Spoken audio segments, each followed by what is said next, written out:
As the Warriors head toward the NBA playoffs, we take a look back at some of the great moments all season long with the team, shared here on the DubShow. Over the years in Toronto, we've seen signs of woe, such as on a skull cap in the postgame 2 seasons ago, where we spotted Toronto-based rapper, producer, and member of the Curry family, Devontae, whose work is heard on Ayesha Curry's 0 to 100 remix, where he also made a cameo in the video, as the message was in plain sight. Working on excellence. Now woe is also represented as ink that Stefan uses as a message for positivity in the pursuit of continual excellence. So it's an acronym, and instead of woe as a bad thing, I decided to change the meaning and add some uplifting and inspirational meaning behind it. So I decided to make an acronym that stands for working on excellence until we over everything. So yeah, woe joy. In the middle of the Warriors' 5-game road trip with the team here in Memphis, we took part in a very special homecoming as Germantown High School retired the number 21 of Ian Clark.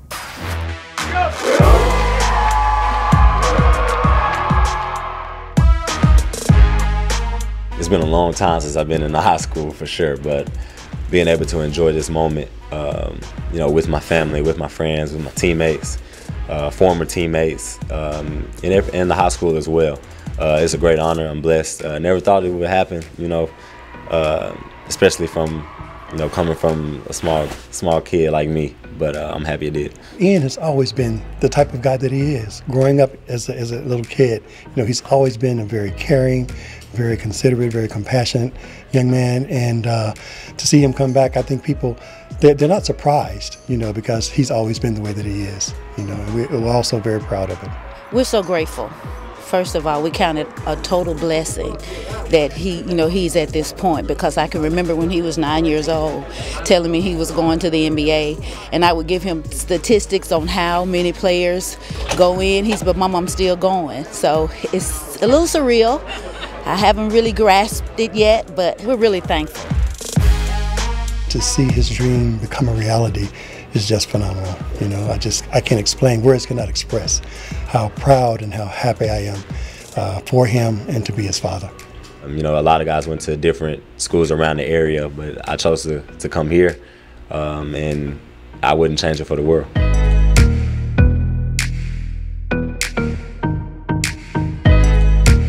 Klays returned to his high school for a jersey retirement celebration, certainly a day full of memories and gratitude.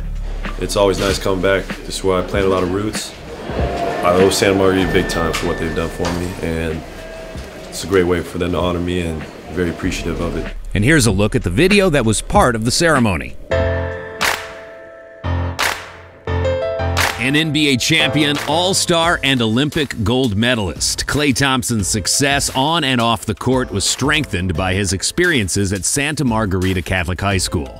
A member of the class of 2008, Klay's senior year with the Eagles was highlighted by a state championship before he was on his way to Washington State University. And after 3 seasons in college with the Cougars, he was drafted in 2011, number 11 overall by the Golden State Warriors. Many memorable moments would soon follow, including a game at Oracle Arena in January of 2015 where Klay scored an NBA record 37 points in a single quarter, with a third quarter for the ages against the Sacramento Kings. He would appear in his first All-Star game the very next month and capture the NBA title with the Warriors at the end of the season. An NBA All-Star three-point contest win in Toronto in 2016 and Olympic gold in Rio with USA Basketball are other recent highlights in a career already full of tremendous accomplishments. Join us in honoring Klay Thompson, champion and All-Star from the class of 2008. And it was upon arrival in Houston when we learned that Stephen Curry and Kevin Durant would represent the West as starters at the NBA All-Star Game in New Orleans. Thank you guys for all the love and support. Make the All-Star team my first year as a Warrior is very special. I'm looking forward to going down there and competing with and against the best players in the world. And represent, where I come from, the Warriors and the NBA as best as I can.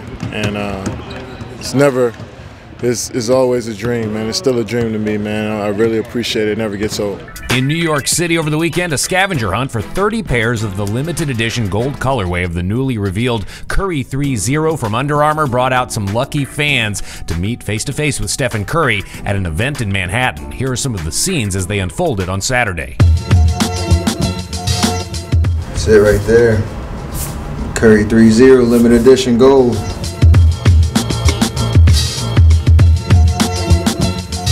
I've been waiting for this moment for a very long time.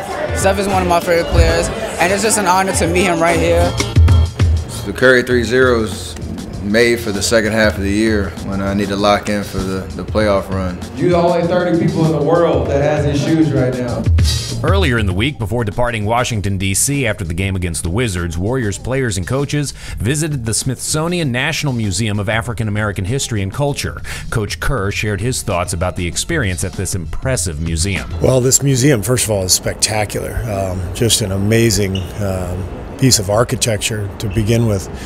But to really see the history of African American culture in this country, literally from the ground up, the sequence from one floor to the next, beginning with the slavery days and moving into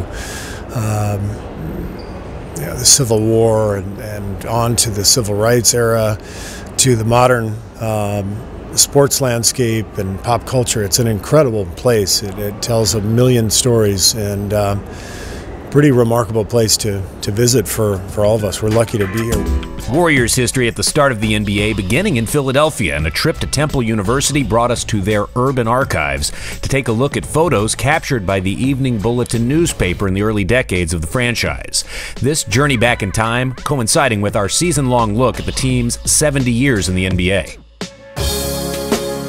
The Warriors franchise, a charter member of the NBA, spent 16 memorable years in Philadelphia before moving west to California. During their time in the city of brotherly love, the Warriors won 2 championships, capturing the inaugural title in 1947 before winning it all again in 1956. The Philadelphia Warriors featured Hall of Famers Paul Arizin, Neil Johnston, and Joe Fulks, in addition to Wilt Chamberlain, who's the only player ever to average more than 50 points per game in a single season, while Al Attles, who was drafted in 1960, has remained with the club for more than 5 decades, continuing a legacy as part of the Warriors' 70 years in the NBA. It's been a great season to share the stories of the Warriors with you. Thank you so much for joining us for the Dub Show.